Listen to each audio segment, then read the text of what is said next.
Welcome to Casual Watch Talk, the podcast from the Casual Watch Reviewer YouTube channel. Join us as we talk everything watches, from watch collecting, the latest horology news and interviews. If you're not already subscribed, subscribe on your favourite podcast app. Let's dive into the show. Hi everyone, welcome back to episode 30 of Casual Watch Talk. I'm joined by my glamorous co-host, Kris. Glamorous? Well, all right, I'll take it. Yes.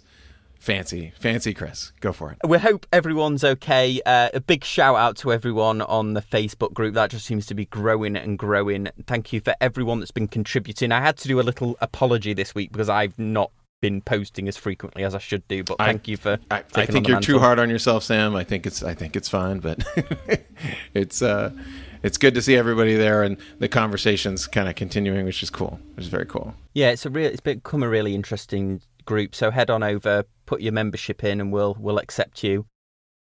Well, as always, we love to start with this watch obsessions. So Kris, would you like to do the honors and kick it off here? All right. Let's see. Watch obsession. So kind of a mismatch of stuff this week. I've been all over the place. I got another one of the Miltat FKM straps. I had one for the Zen, and I just ordered the 22 for the Bell & Ross. So I've got 20 and 22. My base is covered. Figured I'm set. That's I'll have sizes for days. So bought that, and then I was in a watch buying mood, and so which is never a good thing. And I was checking out a bunch of stuff online, and I did an eBay sort of buy of parts to start making my first ETA mod. So my first watch that will be, of course, I'm going to start with a clone, like a $50, clone 28928. I can't even do it. 2825. Yeah, something like that. 2823, the 3-hand ETA, whatever the clone is of that. Pick that up for testing and cheapness to kind of get started, because I don't want to tear into a $170 movement just right away. Ordered the hands, ordered a dial, fancy case, so I'm going to put something together. And actually, I take that back. It wasn't the 3-hander. I ordered the GMT movement. Oh wow! So you're going big. Yeah. I want to do a GMT diver. So we'll see how that turns out. Those parts are on a long. There's these 24-hour bezels for SKXs. I hear that. So it's not going in an ETA case then. Well, yeah, probably not. It might be in an SKX case. Oh, you're going to upset a lot of Seiko fans, and I know exactly who they are, because they're the same Seiko fans that leave comments on my SKX video where I explained why I sold my SKX, and I dared to call the bracelet cheap. And how dare you? This is it's like I fundamentally questioned people's very purpose for life. Some of the comments that I got. A little bit. Yeah, I know. I didn't want to tear into it too hard, but definitely something that and it the truth here is that the Seiko doesn't make a mechanical GMT movement. They make a kinetic and a quartz, but they don't currently manufacture that I know of. Could be completely wrong, but I've exhaustively searched the internet. A GMT mechanical movement. So that's kind of, for Seiko modders, I feel like that's a pass. So this is really interesting to me. That the movement would fit in a Seiko case, even though it's an ETA. Yeah. The footprint of the movement is similar. Yeah, it's actually not only is it the diameter's it's a little smaller, just a touch smaller, but diameter, but the thickness is actually much thinner than the NH35 or the STS6. And you're going to have to use, I don't know if you made this decision yet, but you're going to have to use a Seiko dial or a dial made for the Seiko watch. So I actually could do both. So the size will fit, the date, I'd have to do a no date if it was a Seiko dial. So the date won't line up with the movement. But they make 20, and I'm getting called out on all these figures.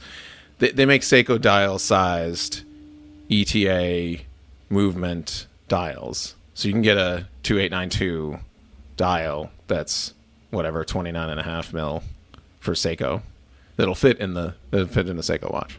Oh wow. Or case. Yeah. So it's just lots of little measurements and things, and the key piece is the movement ring, is the plastic ring that holds on to the movement. And for those, for everyone who thinks that, there's like fancy machine parts and everything, it's just a plastic ring in most watches, which is totally fine. It's, it adds to the shock resistance, etc. But the dimensions of that are super key, because you have to line up, not only that you have to center it and you have to sit it correctly to the dial, but you also have to line up the hole for the crown. So are you going to 3D print this one yourself? I am, yes. Oh. Yeah. So this is even more reason to join the Facebook group, so you can see the progress on this. Done some prototypes, yeah. I've done some prototypes. Moved from G-Shock strap prototypes over to ETA watch movement holders. So yeah, we'll see how it goes. But I guess the pass would be the fact that you kind of can't, or that you don't have a true Seiko movement, but it would open up some doors. It's kind of fun, experiment to see if I can pull it off. So keeping me busy. Yeah. My watch obsession this week, I think I mentioned this on last week's podcast, and I've been trying not to look online for watches. I've been trying to be very, very good. That's right. And for the most part, it's proved right. Also, it's helping because my Kickstarter watch that we discussed a couple of weeks ago, this Neil Armstrong re-edition of a watch that Neil Armstrong actually wore, that's due in now for, it's supposed to have been shipped already, but as with Kickstarter, it's just constantly delayed. And actually, they're doing a very poor job of doing actual updates. So it's supposed to have been shipped, meaning like it's past the deadline, or they actually contacted you and said that we shipped it? No, it's way past the deadline, but they said that this week. But that's keeping me happy. In fact, this would be a nice little side business for you, because those original ones, in fact, most of those original divers had just horrendous plastic bezels, and they're almost, the one that I got for a comparison, that bezel's long gone. I don't know if you could 3D print that. I suppose the issue would be actually getting the paint on there. Yeah. That's a nice little business for somebody, though. Aftermarket plastic bezels. And like do it in like SLA, do it in like so it's super smooth. Like do a liquid printer, print it that way. So it wouldn't look like a 3D printed part. Yeah. Cool. Oh, maybe this is a side business. Yeah, maybe a lot of those vintage watches. Yeah. Don't tell anyone. It's our secret idea. Yeah, exactly. Well, you can do like the thing that I'm excited about, just all this technology we've talked about, watch technology before on the pod, but like sintered metals, that is just like sintered like stainless steel. They can now just have lasers. So it's a bucket of stainless steel dust. I'm way oversimplifying this. A bucket of stainless steel dust, and you fire lasers into it like an X and a Y coordinate, and then what happens is it fuses the metal pellets together, and then you just goes like back and forth like a 3D printer, and then you just pull a completely sintered solid piece of stainless whatever out of the bucket of dust. It's amazing. So yeah, I'm very excited for stuff like that. Well, yeah. I suppose if that ever becomes a consumer-based product, after people make like 100 knives, they might. This would be a good way of recreating those old base metal cases that a lot of them are certainly have watches that could have done with a new case. And I can think of cases that I think of metal watches I had from the 80s that just like had too much like nickel in them or something, and they just like your skin, and just it kind of like eroded away. It wasn't like a true stainless. And those like you said, all those base metal cases that were just plated. Someone can 3D scan and bring back the 50s. There's a very interesting comedy sketch in the UK that a lot of the UK listeners will probably get this reference, but there was a show called Only Fools and Horses. It was about, it was based in London. It was about two market traders, but one of their friends was sort of like the street sweeper.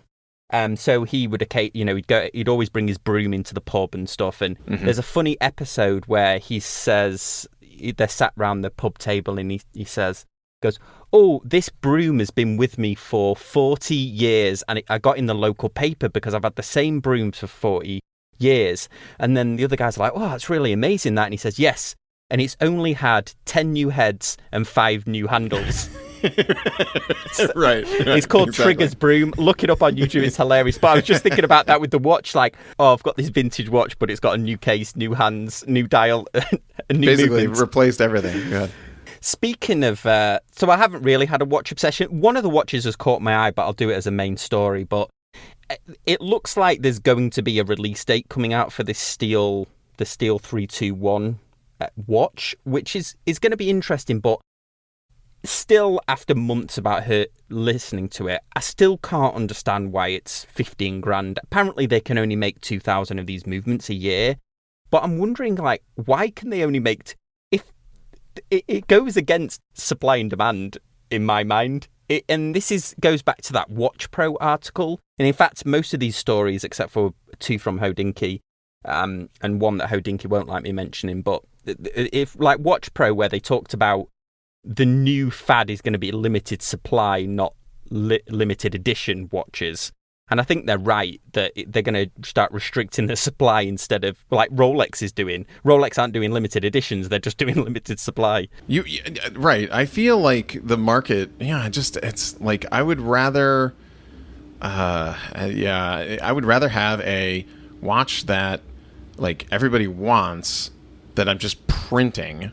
You know what I mean? And then I can slow that down or speed that up based on supply and demand, and then versus this chasing these one-off two. I mean, it's from what I read, it's super complicated for Omega to bring that movement back and to make it, and for them to make it in the way they want to make it in the 21st century. Well, yeah, fair enough, but they made this in the 1950s. Like, do you know what I mean? It's incredible that they made it in the 1950s for, even if you looked at... Anyway, I won't go on it. Speaking of Swatch Group, I mean, Longines, their new releases, they just seem to be giving people what they want with these vintage reeditions. Yeah. I mean, they look pretty cool. They really do look cool. I was impressed with the Longines new releases. I went off on a bit of a tangent there. No, it's okay. Let's dive in for a few news stories, Chris. And as always, Great. I'd like to get your opinion on the current affairs. And it's been an interesting week, I would say, in the watch world. So we've got more stories than normal, I think. And then the main topic we're going to do is all about watch snobs. And I'll leave it at that because I've got a strong opinion here. And you don't get me fired up already, Chris, before I do the news. Don't mention right? Tag. No. So the first news story here is a company called Volbach has released an absolute garbage watch. Now, I'm being a little facetious here. They have made a watch out of what they're calling recycled e-waste. We'll leave a link in the description down below, or just look for Volbach watch. And essentially, they've made it out of reclaimed computer e-waste. So the strap appears to be made out of electrical cable. This is a very distinctive looking watch, isn't it, Chris? Yeah, I just pulled it up, and the color, almost knocked me out. It's very dynamic. It's vivacious. That's an adjective for it. There's a lot going on here. I can kind of see what you're saying about, like, so they're saying they're making it out of recycled material? Yeah, they're making it out of recycled e-waste. So basically computer components or computer cases. Oh, but they're sort of making it. Yeah, so they're sort of making. So all right. So let's trust that they're making it out of computer recycled materials, but like they're making it. I've never seen any of these parts, so I assume that they're making it. They're remanufacturing that plastic basically. Yeah. To make it look like a bunch of bits and bobs. Well, what's interesting is there's no price on it, or certainly one that I could find. So I went on the website and I didn't realize that this Cool Materials, I think they're called, or Volbeck. They are actually pioneers in apparel. So they have got a t-shirt, well, 2 t-shirts. One is made out of ceramic fibers, so they're calling it the world's toughest t-shirt, and they have another one made out of weaved carbon fiber. Apparently these t-shirts will survive the apocalypse or whatever. I mean, they're $110 for a t-shirt, and they've also got a jacket that they're calling the Full Metal Jacket, which has metal fibers in it. They're doing some really cool stuff, actually. It was interesting.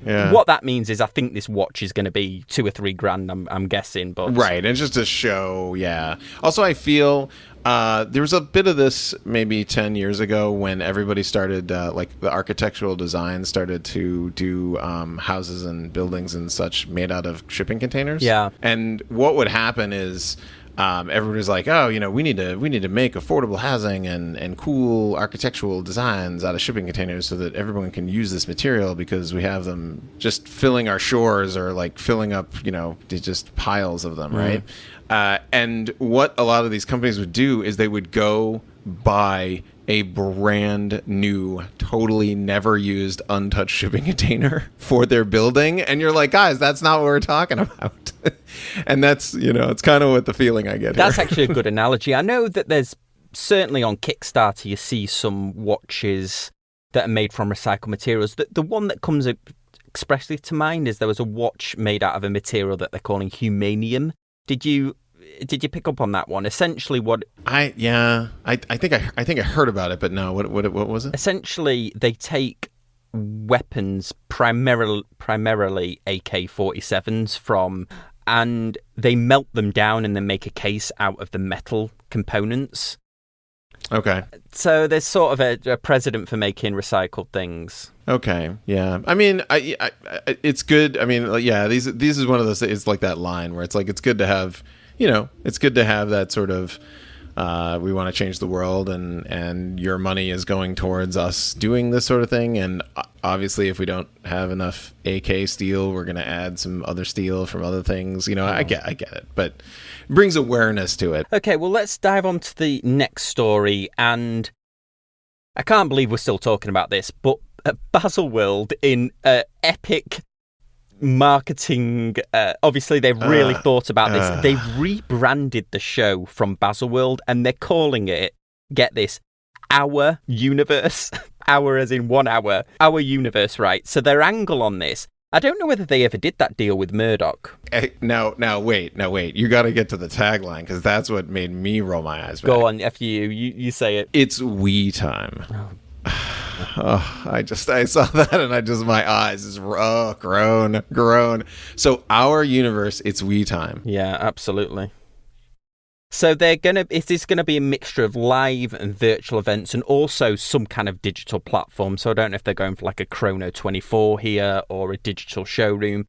Now, they're putting it on at the same time as Watches and Wonders, which they're saying it as a very sort of, it's so that people don't have to travel multiple times to Switzerland and spend money on hotels.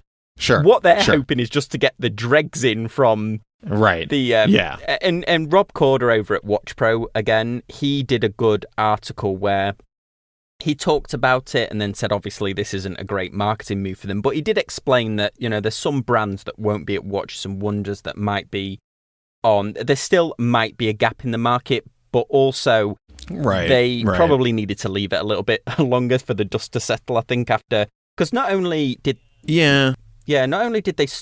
there was that bad blood with the watch companies about the refunds, but apparently on this Watch Pro article, they're saying that some people are reporting, the people that were going to attend, is that the hotels are kicking back on refunds and stuff like that. So it's been hitting people actually in the pocket other than the watch brands. Yeah, a couple of years ago, or last year, not this year, and the year before, when they had a bunch of people walk away, a bunch of the big guys walk away. And then what was interesting is they started to include more people that would be like shoved over to the hotels and the out of way places, and then maybe in the Watch and Wonders, and like, so then they started bringing those people in, and they're like, look, this is amazing. We're having these people in the building, and I felt you're letting them in now because two of your biggest people like walked away another space. It's like that mall that's closing. That's like, look, we got 7,000 square feet. You could be in this prestigious mall, and you're like, but JCPenney and Sears closed. Like, it's not a prestigious mall anymore. No, like, there's nothing here. Yeah, it's interesting as well. They've said, well, it's a B2C to B to a B2B to B2C or something. So it's business to business, but also business to consumer. Oh no! So you're going to start being nice to like individual people that want to go now that you realise that you sullied your reputation already. Yeah, exactly. Yeah, it was like, well, oh no, this is, the public's welcome to this. And you're like, wait a minute. Whereas when they had all the heavy hitters and when attendance was killer, then it was like, oh no, sorry, this is a private show. Yeah. And I get it, but yeah, it's that twist into that. Yeah. Okay, let's move on to the next story now. This could have been a watch obsession, but I thought I would leave it as a news story. The Hodinkee did a good write-up. Have you seen the new G-Shock Frogman is now an analog version? I have not. It looks pretty good. Awesome. Yeah, I think it was the last maybe of the line to really be the last master of G1 that was still digital, I think. I see. Their big because the Rangeman sort of went fully GPS type digital display, didn't it? But it doesn't have hands on it. But this looks awesome. It's going to be, I was looking on eBay, they're already started appearing on some of these Japan store one, and they're about $800, which is pretty good for Frogmen. So the one thing that you don't get, which you got on the most recent digital ones, is there's no depth gauge. But this one has a tide graph, world time. Obviously, it has a diving computer. I think the big angle here is that there's no digital display on it, but they're offloading a lot of the things onto the companion Bluetooth app. I see. So it's utilizing the sensor in the watch to send it to the app so that you can sort of record and stuff. Yeah, it's more of a dive log. There isn't any, or certainly that I could see any of the depth gauges, because the previous Frogmen had an actual depth gauge built into it. Yeah. A digital depth gauge, and it looked awesome. It looks like it's got tide indication and then a second time zone. Yes, you're right. So if you look at it, it looks like an awesome watch, but essentially it's probably not the best value now 200-meter dive watch. Maybe, but it just looks cool. It also has a monoblock case. So one piece, nice and tough.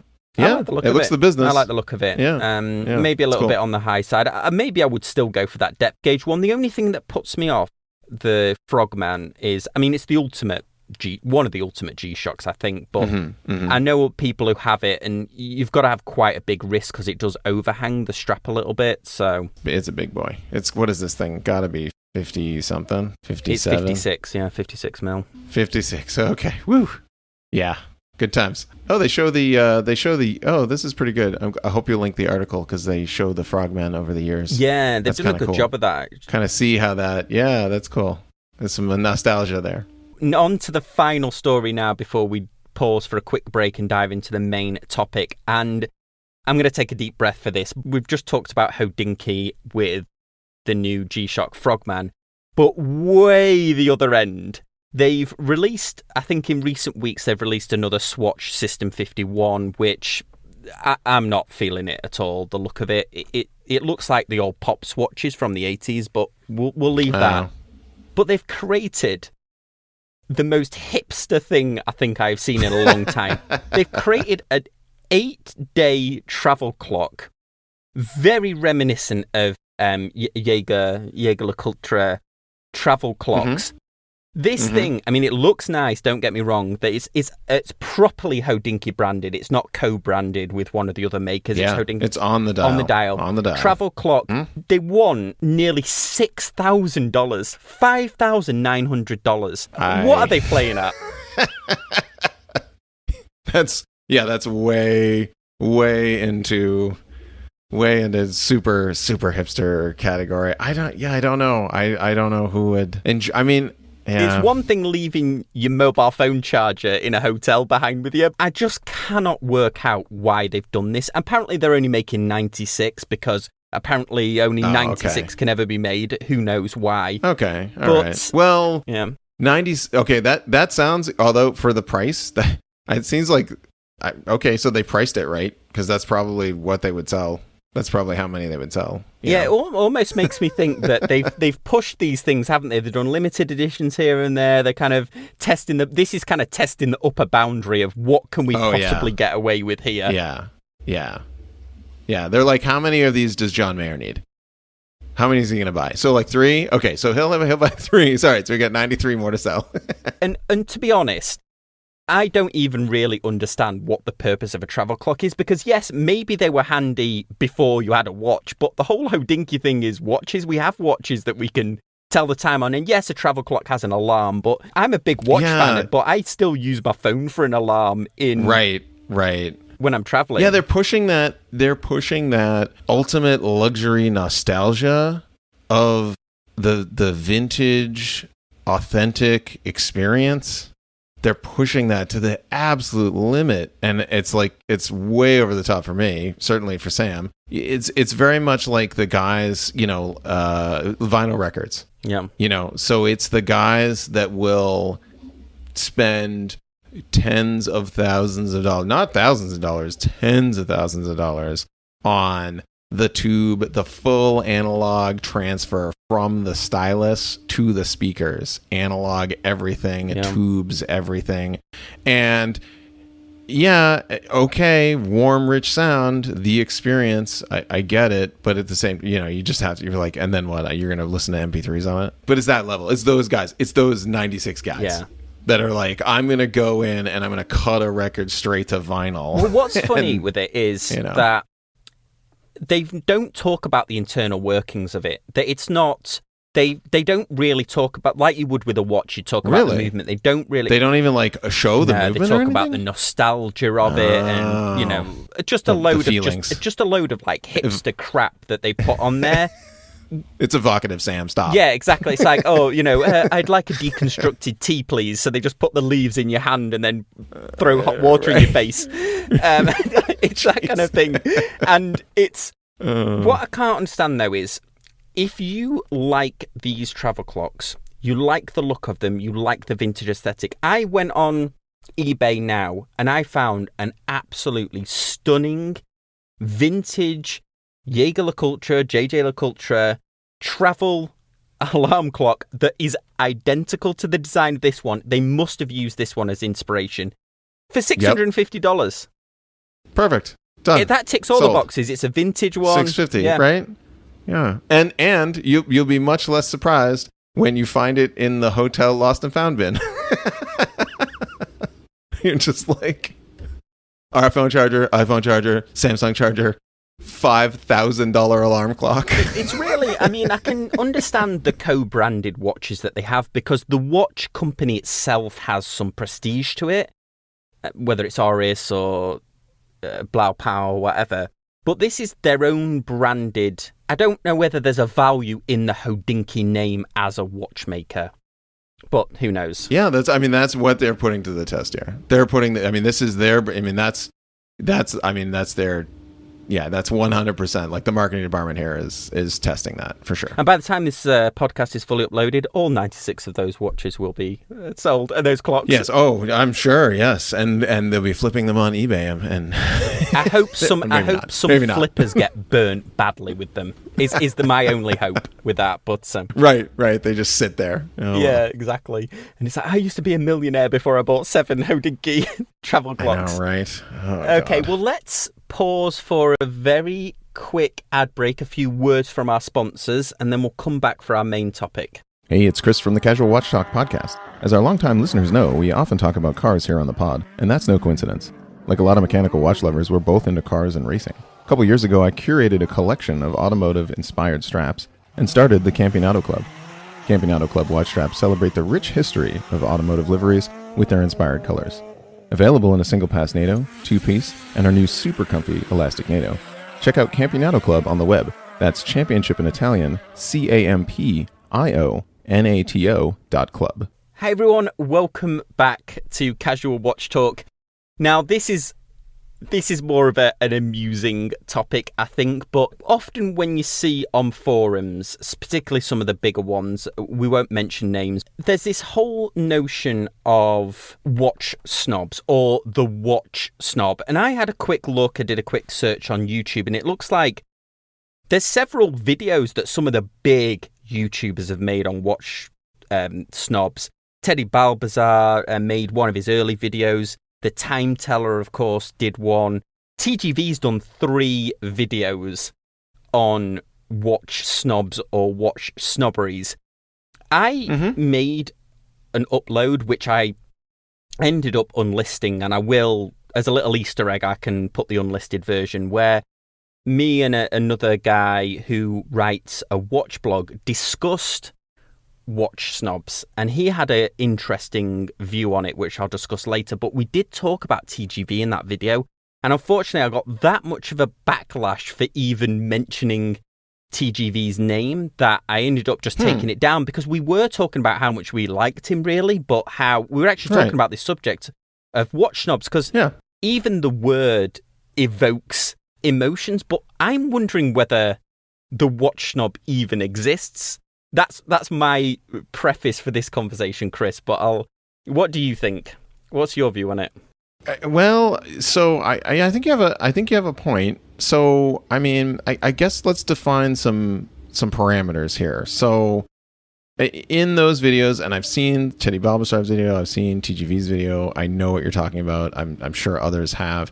It's that there is this group of people, or there's this person who is, so elitist over either their knowledge or their interest, or what they own is better than you, and they know more than you, and this sort of thing. I tend to, I've not seen that directly in one person. I mean, I'm sure there are like inklings of it. But yeah, it does sort of sound like it's a mythical creature that like you're going to run into, that is going to, take you down a peg and tell you what. And I'm with you. I don't think I necessarily see it, but I certainly maybe the definition is a little changed. So a couple of points I'll say on it. And guys, please let us know on the Facebook group. I'm not expecting you to agree with me. This is just my view of being a watch YouTuber. I'm by no means a watch expert. I don't have a very large collection of watches. But it seems almost as if the idea of the watch snob is that when you post your modest watch on there, that somebody's there to start questioning you about why you chose it and things like that. Let me tell you something. People are a-holes on the internet. Right, I'm in a... What? Yeah, I'm in a mini... I've got a mini clubman that I adore, and I'm on 2 forums, and often it's times, what does this diagnostic trouble code do? But even on there, people are like, well, why did you paint your mini that colour? I don't say, you're a mini clubman snob. There are people that are insecure about themselves, or I live in both Kris and I live in part of Orange County, and my road here is a straight road, and often I'll see sports cars accelerating down the road. My first thought isn't, wow, that's an amazing sports car. My first thought is, who hurt you? Why is this your thrill, accelerating down a back street in Orange County? Who is that? Who are you messaging that to? Who hurt you? So the similar thing with I'm going to kind of argue both sides here. So first of all, I think that a lot of this was perpetuated. I feel like a lot of this was perpetuated by YouTubers. So whether it's videos around watch snobs, or of course Archie Luxury, who is just an Asian provocateur, you see more posts. I feel like you see more posts of people posting watches and then be like, "Oh, what will the watch snobs think of this?" It's like a reverse snobbery. Yeah, like right. As if that's a group that like is going to just suddenly show up and exist. And so I can see your point where like there are a ton of insecure people out there. And going to the internet, like, I chased Reddit a little bit. Like, I would follow our watches, and trying to have something that people respond to on our watches is like it's an impossible algorithm that I can never figure out and tell you what will do that. And then I realized that I was chasing that, and then I just stopped, because it's like you get into this position where you're like, someone will post up, you know, just their 3 watch collection, and it'll get, you know, 200 people just come out of the woodwork and just be like, oh, it's amazing, oh, so cool, whatever, and you're like, okay. And then someone posts like two months later, someone posts up basically the same collection, gets nothing, no response whatsoever. And so a lot of times the interaction on the internet, you're fooled. So don't be fooled if you post something up in the Casual Watch Reviewer forum and it just happens to be on a Tuesday night, and everybody's, you know, happens to be on the forums and browsing it, and you get 30 likes, cool. But if it's the opposite and no one's on there, and just, you know, no one notices it, and Facebook just drops it off the page and you get 2 likes on it, well, it doesn't mean your watch is shit. Yeah. It just means that you're chasing the algorithm. And so, like, realize that, like, you know, it's a bunch of people with a bunch of opinions that happen to notice, you know, that thing at that time. And then, it gets a little meta because they call, you know, so they call on to themselves. Yeah, it's funny as well. So I'm going to make some pretty controversial points here. I'm just gonna preface this by saying that. Nice.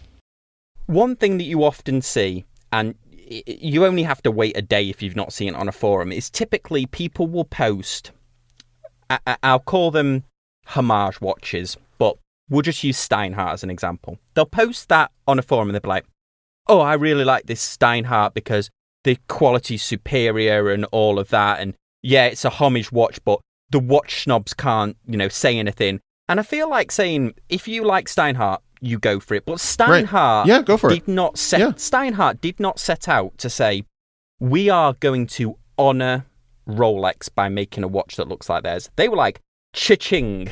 This watch, we're going to make a watch that looks like Rolex. Yeah, we're going to do an amazing job of it, don't get us wrong. Right. But we're making it to jump on that. So when people post pictures of Steinhardt and they're like, oh, well, if anybody says anything negative, like, well, you're just a watch snob. I've been called it on mine. It's like, well, no, actually, what people are saying is, did you really want a Rolex, or did you want a watch that is excellently made? Because there's a whole it's a shame, really, that there's a whole host of watches that look so individual that and I think you have a good point about, like, it's insecurity on both sides. Yes.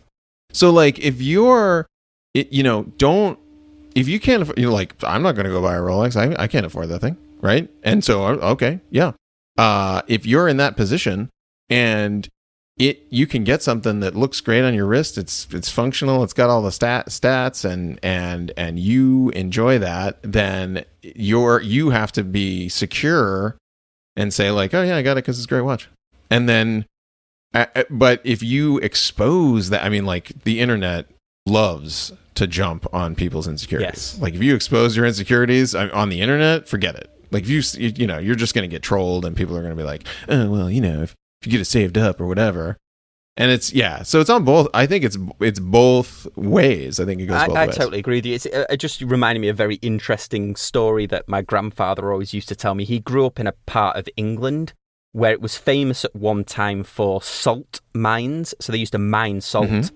And he always used to say that one of the biggest kind of threats to a salt miner, if they got a tiny scrape or a cut and salt got into it, it could fester into an open wound. And it's like your internet analogy. Right. Yeah. And let me tell you something. Those people that will look down on you because they own a Rolex, or will snub you because they are not on watch forums. They probably have no idea about watches. They just know that they spent a lot of money on a Rolex, and they would look down at you. They would look down on you if you wore a Jaeger LeCoultre that was more expensive than a Rolex, because they have no idea what you're wearing. Right. So you don't need to feel insecure. One of the other things, sort of controversial points I might make here is, if you go onto a watch forum and you're posting a watch that is, let's say, a fashion brand, and you're captioning it with, well, I really like this watch. What should the watch snobs think about it or whatever, which is a common thing you think. When you look at those, a lot of people are commenting because they're like, dude, why would we feel bad that you spent $250 on a movement. And speaking of movement, they've just released a mechanical one, and their marketing makes it they're like, this is the first human-powered watch. Oh, they're shaking up the industry. They're shaking up the industry with a human-powered watch. Yeah, it's got a rotor on it. Oh, really? Okay. Yeah, it's a Miyota movement in it. You're not changing the world, but you sort of feel almost sorry, like, well, yeah, if you love it, you love it, but don't start antagonizing, because people will probably like, look, dude, you could have got a really nice, a vintage watch or something like that with the money that... It's almost as if you can't have like a legitimate... You can't have a legitimate criticism or a suggestion or an alternative point about a watch on certain forums without just somebody shutting you down and calling you a watch snob. It's like the universal, oh, you're a watch snob, what do you know type of thing. Yeah. And I think you make a good point about the folks that maybe can afford it, that like, again, going back to that myth, you maybe, like, it's you're thinking that, oh, well, if a guy that owns Rolex sees this, he's just going to be like, oh, well, this is just a cheap knockoff, whatever, right? And I have a good story where I was ice racing in the Northeast, and one day on a frozen lake, lots of fun, by the way, doing it with the BMW Club, and one day a all-wheel drive Porsche turbo pulls onto the lake. And every car guy just stopped what they were doing and just was like jaw drop, right? And we all like went over to the car, and he was there to race, and he was there to like hang out and try it out, like try the traction control and all that fun stuff, right? And I mean, this guy did not know a damn thing about this car, and everyone on the lake was just like, so this is the displacement, this is the this is every little detail of this car, and the guy just had no idea. So it's usually one of those, so it's that myth that's like, you think that, oh, this guy that has everything and knows about everything is going to show up and show me down, and you're like, no, they don't know. You probably know more about their car than they do, or you probably know more about their watch than they do. I mean, we talked about it last week. If you run into someone who's wearing the same brand, that's an excitement, right? But there's a lot of times where you'll call out someone's watch. I've done this, hey, nice watch, and I know exactly what it is, and they're like, okay, yep, it's a watch that my wife bought, or that I bought in a store when I was in the Bahamas or whatever. Yeah, so I think it needs to be put to bed, this idea of the watch snob, because I think it restricts open dialogue on forums. And yeah, there is people that are just not. There are people that are just not nice about things. I mean, on any forum you go, I'm on a forum for our local residents group. I had to leave it because people were just horrible on there. But I think this, and I don't know why YouTubers keep feeling like they have to make videos about, oh, what the watch snobs think, or what is a watch snob, or, oh, the watch snobs are going to hate this, because it's almost clickbait, I think, at this point. Yeah. And for me, I've heard this about groups, about like particular watch get-together groups. I will not name them, but we hang out at watch groups. This is a thing, and I feel like there's a bunch of people that say like, oh, Group A is a bunch of snobs, and a bunch of people that are in Group A are like, oh, Group B is a bunch of snobs. I hear that occasionally, not a lot. This is not a systemic thing.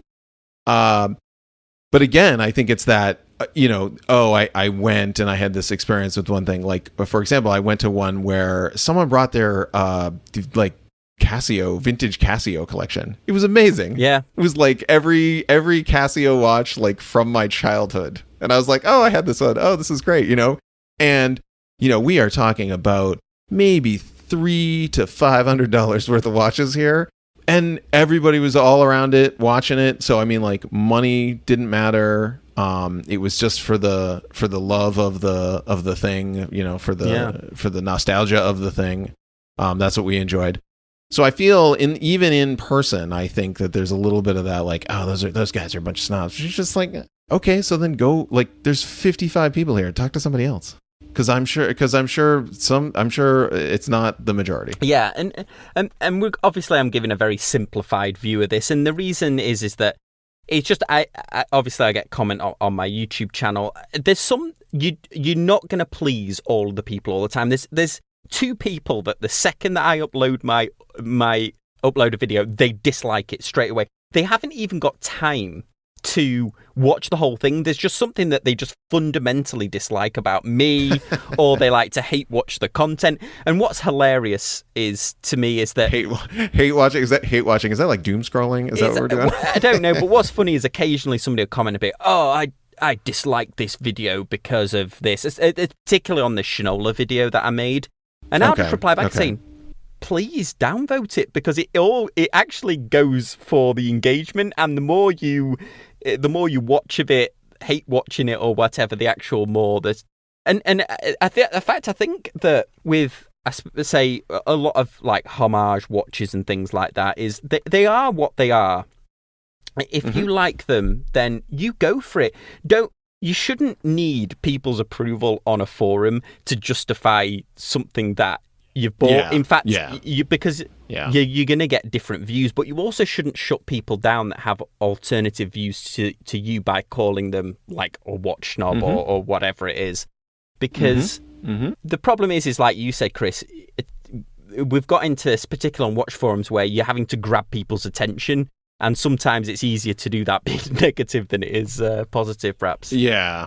And I think from my standpoint, sort of general spectator of watch stuff on YouTube, I'm with you. I don't see it, and I think people are nice to each other. And I think if you're going to go on the internet, just assume that people are going to be nice. Because if you go in assuming that people are going to be jerks to you, I guess what's going to happen. Yeah. I mean, like, and if it happens, if it doesn't happen, it's okay. I mean, I've had stuff where I'll post and I'll, it just, especially in this time of, pandemic, don't let that sort of stuff get into your head.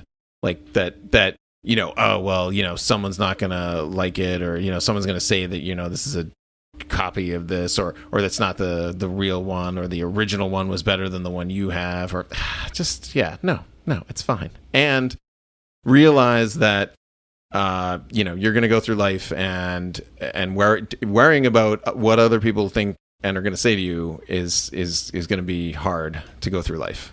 So don't do that to yourself. Yeah, and I'd argue as well is, as with most hobbies, and I'm sure you can relate, I'm sure you've got excellent example of this with your rally driving, is watch collecting.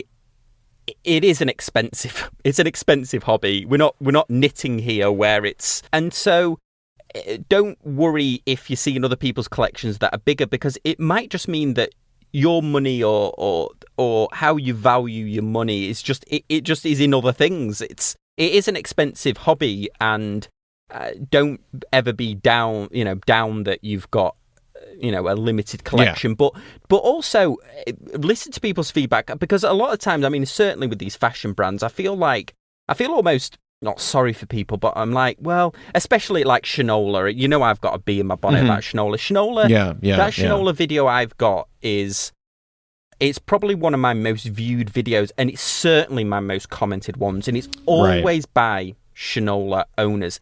And I genuinely say to them, look, if you bought that for retail, don't start attacking me, because for $800, what you could get, a Hamilton, a micro brand, several micro brands. The world of horology is so rich in value, in historical. Shinola are knocking out watches with quartz movements in them that are probably $150 in parts. And they're knocking them out for $800. That's a good point, Sam. And I think one of the things when I first got into watches, and my first watch, the Hamilton Khaki King, very much on that list. I mean, I think that it's not snobbery when you want to get advice on something that is, if I can cut through all the BS on any subject and just be like, listen, just tell me the best one to buy. I have X dollars and I need a television. I have X dollars and I need a car, or maybe not a car, but like just some like appliance. And you're just like, I just need to be told these are the best ones. And what's great, you totally nailed it. What's great about the watch industry right now and watches and watch collecting is that those answers are pretty limitless. And the number of companies and watches that are like, you're really not going to do it with the value, or you're really not going to be happy about that in months and weeks and da da da da da. But on the flip side, there's so much out there. So I mean, that's really what I think, you know, you're trying to do. And I think, you know, anytime all the stuff that we talk about here on the pod, you know, we're gonna talk about those brands and watches that are like, you know, if you want a vintage chronograph, then this Longines getting it done, and, you know, et cetera, and can go on for days on stuff like that, and steer you in a direction where if you don't get into the hobby, if you don't have 20 watches, if you have 3 watches, if you have 1 watch, you're a 1 watch guy, you got something that's great that that you're going to be happy with, and that, you know, other folks are going to say, oh, okay, yeah, that's a good value. That's a good watch. Yeah, it's definitely going back to the probably final point on here, what you mentioned about those in-person watch events, that they were a thing a while ago, back in the olden days. Yeah, 7 years ago or something like that. It's amazing. in the before time. It's definitely the passion that comes across when somebody's talking about their watch. Because I remember that gentleman that one time I was there and he had a beautiful Tudor Black Bay, and the next time he rocked up in one of those, the Timex mechanical Q-Time ones, and people were all over that, and his passion talking about this watch, you would think it was $1 million. And I think that's the thing, is you're passionate about why you bought the watch, what you love about it, etc. Instead of it, and people are going to have different views on it. That's life, unfortunately. Don't. I think the internet certainly like personifies this, where it's like, unless you fully agree with what I'm saying, then you're not at all. There's definitely some common ground there that you should listen to all sides, in my view. But anyway, for sure, yeah. And anything that we have come across and we've said, I mean, and you don't agree with it, that's great. Actually, like, then we want that dialogue, that discussion. I mean, Sam says it in every one of his videos, and it's absolutely the case. Like, come and chat with us. Tell us what you think, what made you, what changed your mind on a particular thing, or how we feel about stuff. Because, I mean, you guys said we had a super dynamic discussion about watch pet peeves last week, and we were kind of, some stuff doesn't bother me, some stuff bothers, TJ, some stuff doesn't bother you, etc. So that stuff we can have fun with for all time. Yeah, exactly.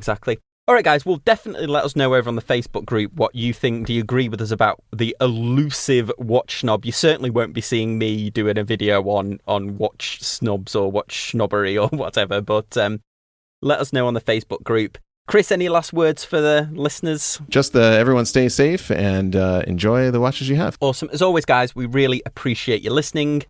See you next time on Casual Watch Talk. Thanks, guys. Bye.